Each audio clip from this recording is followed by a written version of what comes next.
From the Ticats Audio Network, this is Tiger Cats Game Day with Courtney Stephen and Mike Daly.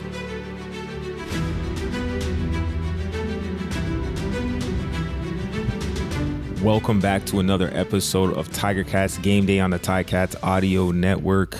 It's a Friday game day, and we're back for round two, Argos versus Ticats. This time in Hamilton at Tim Hortons Field. Kickoff at 7:30. Mike Daly, Courtney Stephen. Mike, you'll be in the building tonight to watch this one live with me. So what are you expecting to see from the Tiger Cats, who are heading out onto the field without their starting quarterback, Dane Evans? Yeah, I mean, that's tough, right? Because Dane has been one of those constants that, he's been putting up yards, been putting up, been playing really well, I think, in making that offense roll. But I do think that, we would be remiss to say that I think a lot of people are excited to see what Matt Shiltz can do on the field. So I'm curious to see how the Ticats start this one, because when you look at the last game against Toronto, right, in BMO Field, they came out and they were pretty creative with some of the stuff they were doing. Their play calls, how they were using people, right? You see Matt Shiltz catching a bubble screen, taking it 20 yards. Didn't know he had that in his repertoire, did you? Man, I knew he was an athlete, but to get downhill like that was awesome. But it was very creative, right? A lot of lateral movement, getting, receivers in the backfield, getting running backs out as receivers. So I'm curious to see, with Shiltz in now as a permanent starter, is that what they go to? These, obscure play calls, or is it just, okay, we're going to run our Ticats offense like we have Dane in the backfield, but now it's Matt Shiltz run this Ticats offense as we normally have seen it? I think that is, that's what I'm going to be looking for today while I'm watching, because that's really, I imagine, what's on everybody's mind. And Matt Shiltz is a guy who's played in this league, spent most of his time with Montreal, 61% completion on the career in the last 3 years, or the last 3 seasons since 2019, 6 touchdowns, 5 interceptions. He's got just over 260 career attempts. So it's a lot better than when some of these teams fall on the inevitable quarterback trouble and they have to put somebody in the game who is unproven, has no battle wounds, no scars, no bruises. He's not toughened up by the league yet. So I think the Ticats will be pleasantly surprised today by Matthew Shiltz, who has gotten wins in the CFL before. But I'm sure we'll talk about the quarterbacks a little bit more as we go on. Let's talk about the rest of the lineups. Ticats, of course, bitten by the injury bug. Braylon Addison, a fan favorite, Mr. Clutch on second down. He will not be with the Ticats for the rest of the season, as he is undergoing surgery to repair a ruptured Achilles tendon. We wish him the best. But stepping up as they do, the receiver core has a couple of new faces. Well, there was a new face last week with Mike Jones. He also got hurt. And so we get to see the young stud, the rookie, getting his first start, Keandre Smith. Now, this is a guy that's full of confidence. What did we see from him in his glimpse that he gave us last week in Toronto? Yeah, I thought he showed up really well, right? He came in, he made some plays. I mean, you saw Mike Jones get out there and get a bunch of opportunities early on. So as soon as Mike Jones went down, Keandre came in and got those same type of opportunities and made some big time catches. And what I like to see was making a few people miss.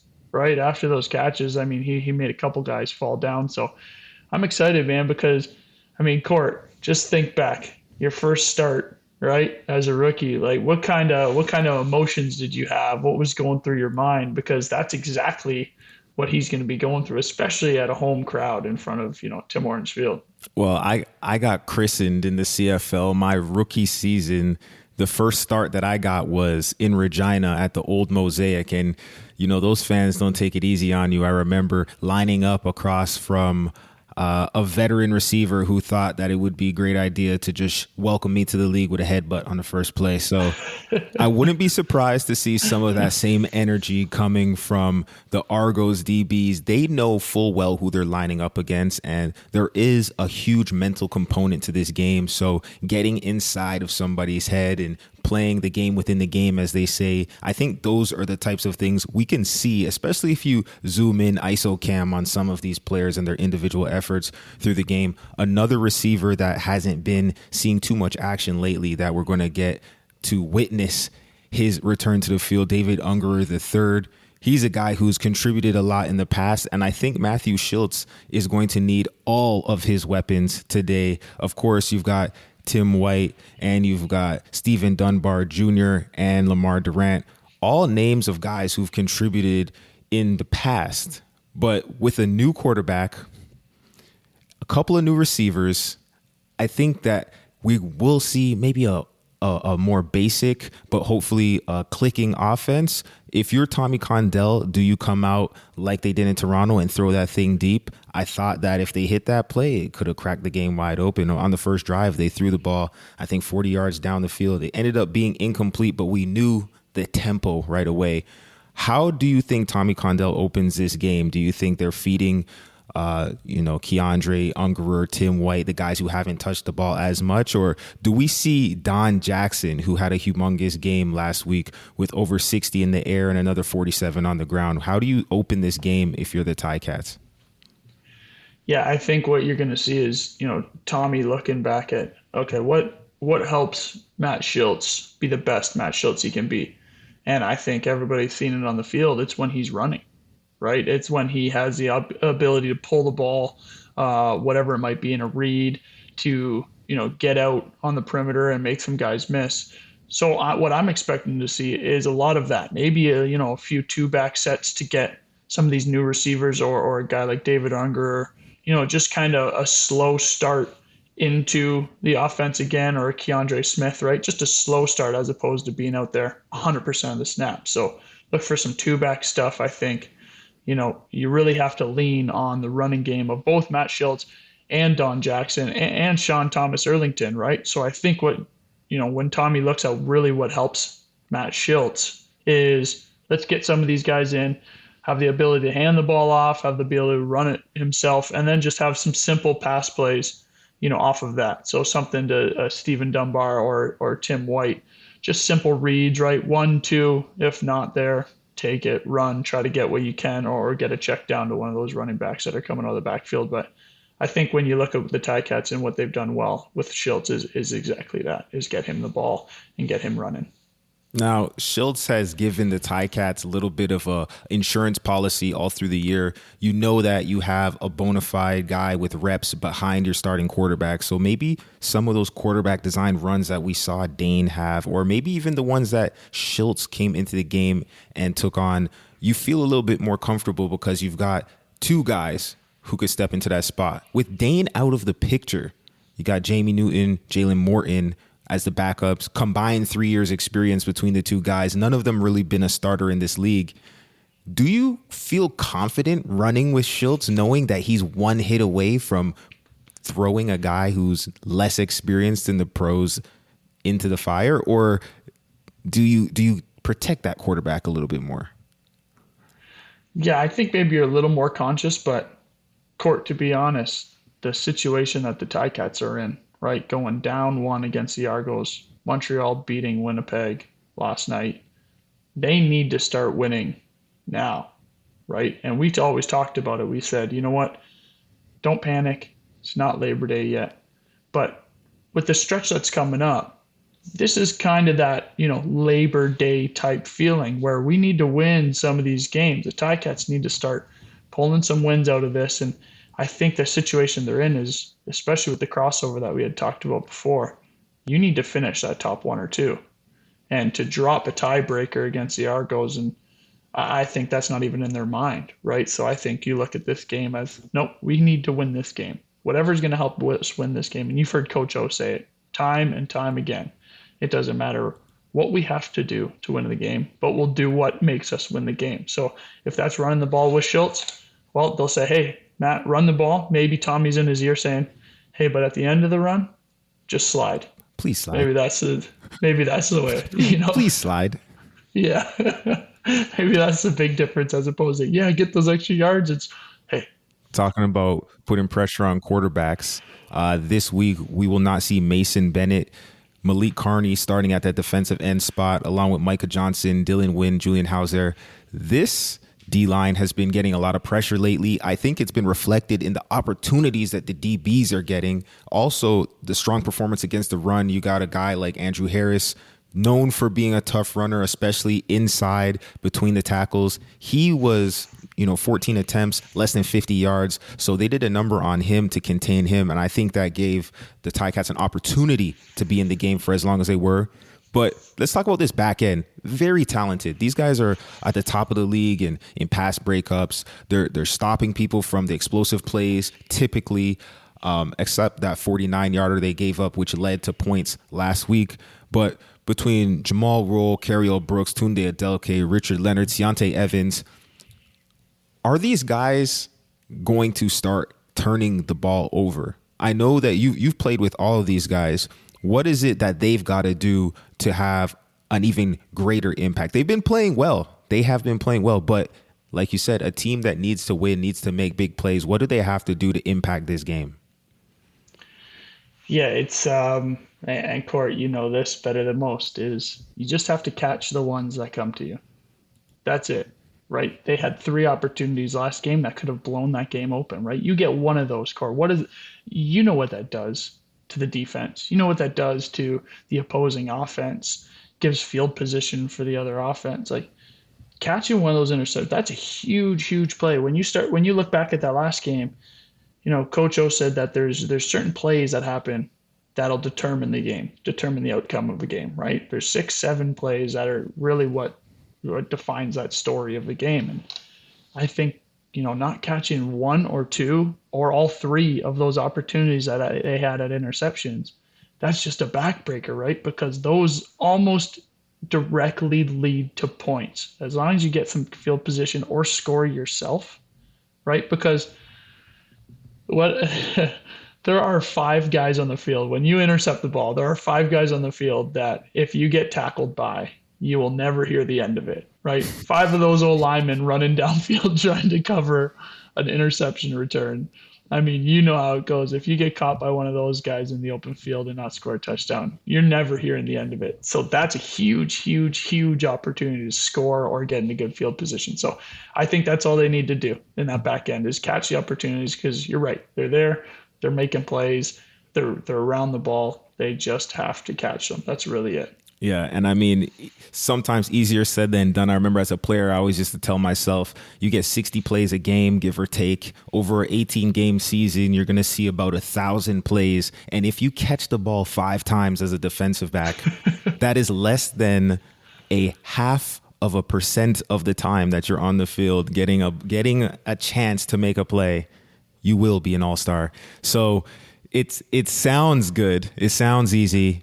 But of course, that's why they're pros, and that's why they get paid the big bucks. So let's talk about this Argos team. They've got some pros over there.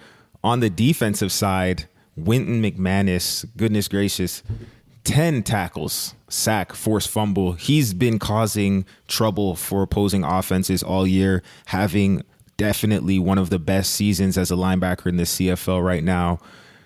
What is it that this defense is doing to cause trouble for the Ticats offense? The offense for the Ticats only had 1 touchdown, and in the second half, they were outscored 28 points to 6 by the Argos, and this defense had a big part in that.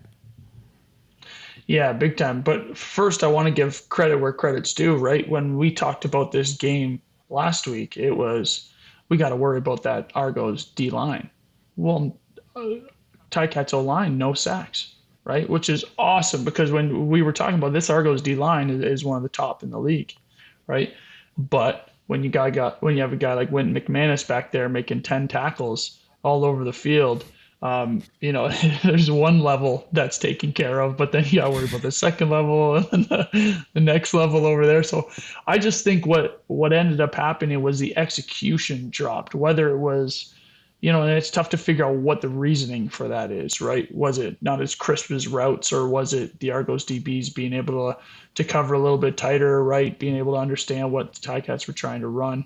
But I think when you look at that back end, they lost a guy like Shaq Richardson, who usually plays that boundary halfback spot, and we'll be seeing a guy, Tim White, who's in that position as a receiver all day long. So I think when you look at this game now is to have a guy like Shaq Richardson out, who's, one of the best DBs in the league, gets under people's skin, right? And now Tim White looking for that breakout game. I think that's where you look to attack on this defense, right? Is something like, okay, Tim White he's feeling it, right? He's going to be a target for Matthew Schultz.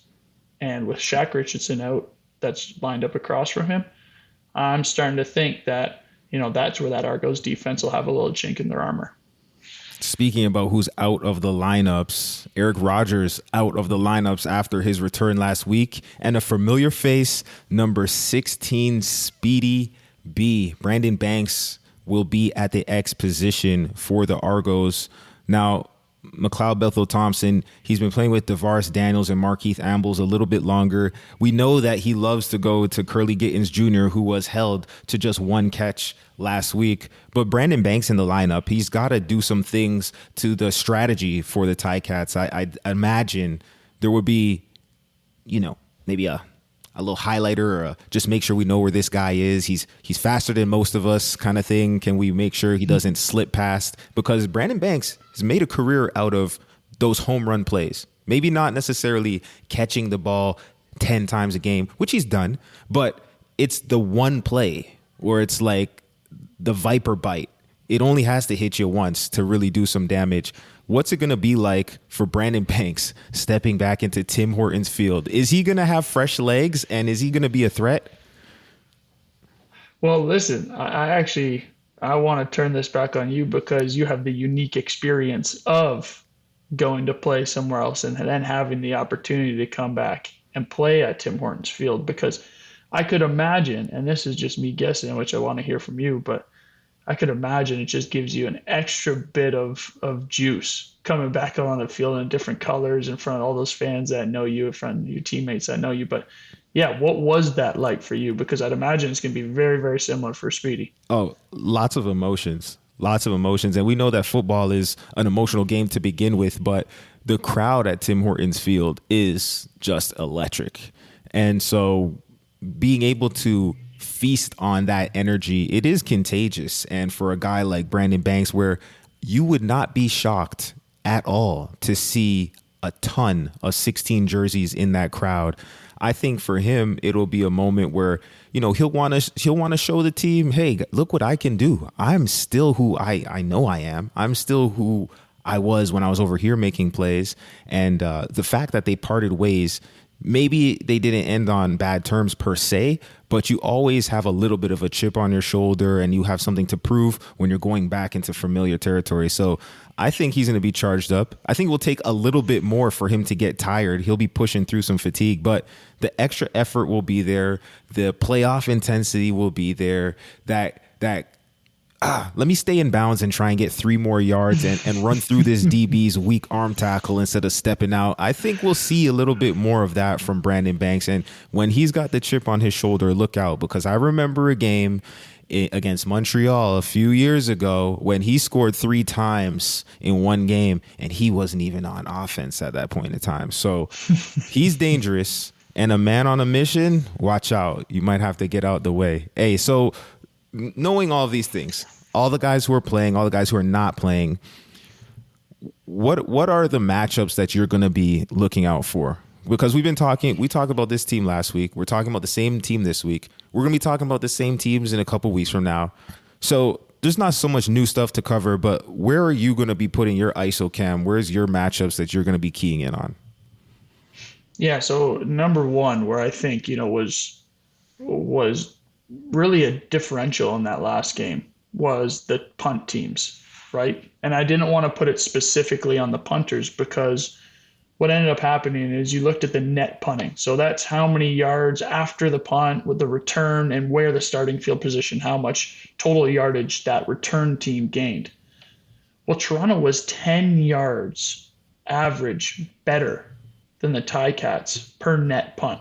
So what that means is that they were getting every single return that the Argos were getting, they were getting an extra first down on that field each play, whether it was their punter booming it and their cover team stopping our returner, or us not having such a great punt and them getting it in good field position. That was a first down each punt difference that the Argos continually got. And when we talk about field position and turnovers and explosions, those being the big key three to win games, well, that's a huge, huge aspect. And then add on top of that, the punt block, right? I think that's where this game needs to really turn around. So that's my matchup, is because I know Craig Butler, Craig Butler, the way that special teams unit is going to come out and play and the focus that is going to be on that punt team to turn that around from what happened last game. I think that's where that matchup's going to be, because when it's close games, field position matters, and that punt team is really what's going to change that field position. Yeah, and on both sides of the ball, punt and punt return units, they've had their challenges over this season so far. Giving up 2 fakes on the punt defense. I think that we're learning by experience, and a lot of these younger guys who have been put in positions, especially with veterans like Curtis Newton not in the fold, especially without a guy like a Nick Cross, this situational awareness is something that sometimes you can take through film, but a lot of times the lesson doesn't stick unless you've touched the stove and gotten burned. So I think there was probably a few more conversations about twists on that punt pro.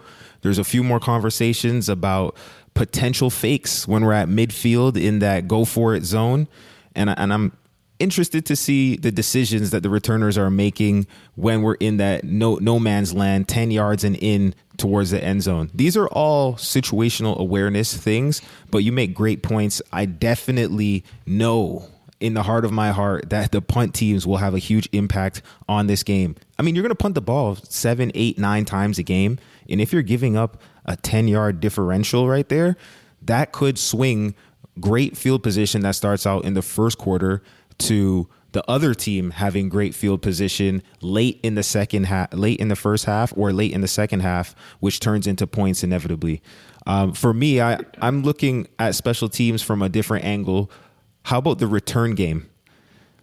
Specifically the returners. If Brandon Banks gets his hands on the ball, Lawrence Woods III, these are 2 electric guys. Lawrence Woods, He scored on a kickoff return touchdown, but as of late, he's had a little bit of the fumbleitis.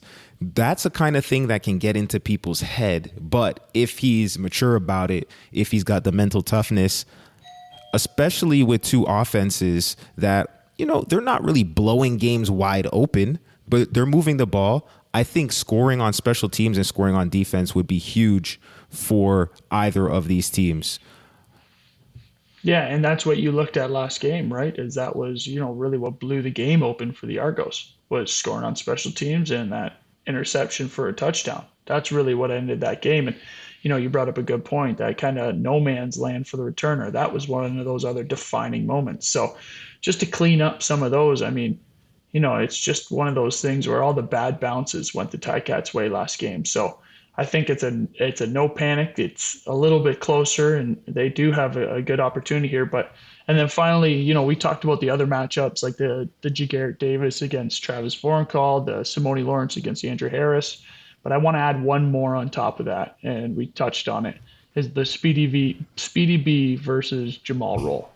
Right? If that's where Speedy B is going to be lined up out at that X receiver, that widest on the boundary side or the short field side, he's going to face Jamal Roll. They know each other very well. I'm looking forward to that matchup just because of what you were talking about, that extra juice that it's going to give Speedy to play at Tim Hortons Field. And Jamal Roll is going to want to lock him down and prove a point to him. So that's another matchup that I'm very interested in. But moving on to finally storylines, right? What are you looking for when you're going to watch this game, right? What is this going to mean? What are you looking for ultimately from an overview perspective? What are you looking for in this game? What's going to help the Ticats win this game? Well, one of my favorite things that we always used to say was a mantra was our D has to outplay that opponent's D. So if they only give up 200 yards in the air, then we got to give up 199. If they force a turnover, then we got to force 2. If they score, we got to score twice. So as a defensive player, oftentimes you think about defense, it's wait for them to come to you. But my storyline for this one, especially at a key juncture in the season, they say offense sells tickets, defense wins championships. I don't think we're talking about a championship right now, but we're talking about very crucial games in the division that are going to shape the opportunities that may or may not exist into the back third of the season. I need to see the defense step up and make amazing plays. They've made great plays all year, here and there, but finishing a game 4 quarters, 2 and outs, getting off of the field, can they force turnovers and can they score? Which defense is going to rise up? McLeod Bethel-Thompson, yeah, he's good. I think Matthew Schultz, he's been a starter as well. But when it's 2 rivals that know each other well, you've played each other once, you're going to play each other again, it's going to be the defenses that make the difference. I'm looking for the defenses. Who's going to have the tougher defense today? What's your key that you're watching? Well, I want to add on to that, because what is the conversation like in that defensive room when you look over at the offensive side of the team, right, with the Ticats, and you look and, okay, well, we have Keandre Smith starting, right? Braylon Addison is out. Dane Evans is out, right? All these people, and you're in that defensive room. What is that conversation, maybe between the players or between, because the coaches won't really say it because it's business as usual, right? They got to just listen, we're going to prepare like we prepare. But in those leaders, right, the Simone, right, the Tunde Adeleke, like those type of guys, what are they, the Dylan Wins, what are they saying in those meetings when you look over on that other side of the ball and say, we kind of got to help these guys out? Absolutely. And the defense is, for the most part, healthy. Like, we've been calling these same names out for starters more or less the entire season. And so I think they have to take a little bit of that burden of getting this team over the hump on their shoulders. And these are guys, you're looking at vets. On the offense, we're talking about guys who haven't had a lot of action. We're talking about the offensive line finally gelling, playing 4 games together and celebrating these things. We're talking about receivers getting their first career starts. But the defense is completely the other end of the spectrum. The linebackers have played well over 20 games together, 25 maybe by this point. The defensive backfield, almost every guy in there has won an all-star, if not all of them. The D-line, they're firing on all cylinders. They have 5 sacks a couple weeks ago, and they're putting tons of pressure on quarterbacks right now. So this is the best part of this team, the defense. Make no mistake about it. It's always been a defensive emphasis in Hamilton, and I think that identity begins in that meeting room, in that locker room. And Mike, tell me if I'm wrong. No, you're absolutely right. And that's exactly what they're saying in their minds. Listen, we have to go out here and we have to win this game. We got to win this game. If we have to go and score 3 times, then that's what we have to do. But we can't keep giving up, cheap plays to the Argos, because we're not like that. We're the position, we're the group that needs to turn this around. And that's exactly the conversation that they're having this week, especially after that, losing in BMO Field. That's the conversation that has been going on all week. So like you say, expect that defense to come out and really try to make a difference, right? Whether that's, catching the ball on interceptions, forcing that ball out of, Andrew Harris's or McLeod Bethel-Thompson's hand, whatever it might be. Really look for them to try to turn this game around. For me, I'm going to kind of go back to the well here in terms of talking about what is needed to be done. And that's to just get the ball in the end zone, right? You look at that last game, Don Jackson gets the pass from Dane, right? Dane finds him. Don gets in the end zone. But from that point on, it was tough sledding, right? And that's what's going to end up changing that outscoring of the second half, right? I know everyone's going to think, the collapse of the fourth quarter. Well, don't let it be close enough for that collapse of a fourth quarter to happen. And that's by scoring those touchdowns. So I just want to see the red zone efficiency pick up. Instead of field goals, let's get a couple more touchdowns under our belt, right? Spread that gap open, try to get that lead, because we start strong. The Ticats are always a fast starter, right? Spread that lead out, and then just defense take over that game and win it. It's magical what happens when you find your way into the end zone. you tend to win more games. Hey, score more points than the other team and probably win that game. Best strategy. And hey, Ticats fans, if you want to see the Ticats implementing this brain surgery that we've been doing, this amazing idea of finding their way to the end zone, head out to Tim Hortons Field. If you can't make it, the next best place to take in the game is on the Ticats audio network starting at 6:30. Rick Zamprin in for Bubba O'Neill with Andy, and they will have that pregame for you, followed by Luke and RJ, who have the call. As always, we appreciate you tuning in. 7:30 Eastern time, the Argos head to Hamilton to take on the Tiger Cats, and we'll see who takes this division battle. Thanks for listening. We'll catch you next time. It's game day and you're ready. So are we. Let us know your thoughts. Email us at gameday@ticats.ca. Courtney Stephen and Mike Daly are here every game day with their insights into today's game. Subscribe to the Ticats Audio Network on Spotify or wherever you get your podcasts.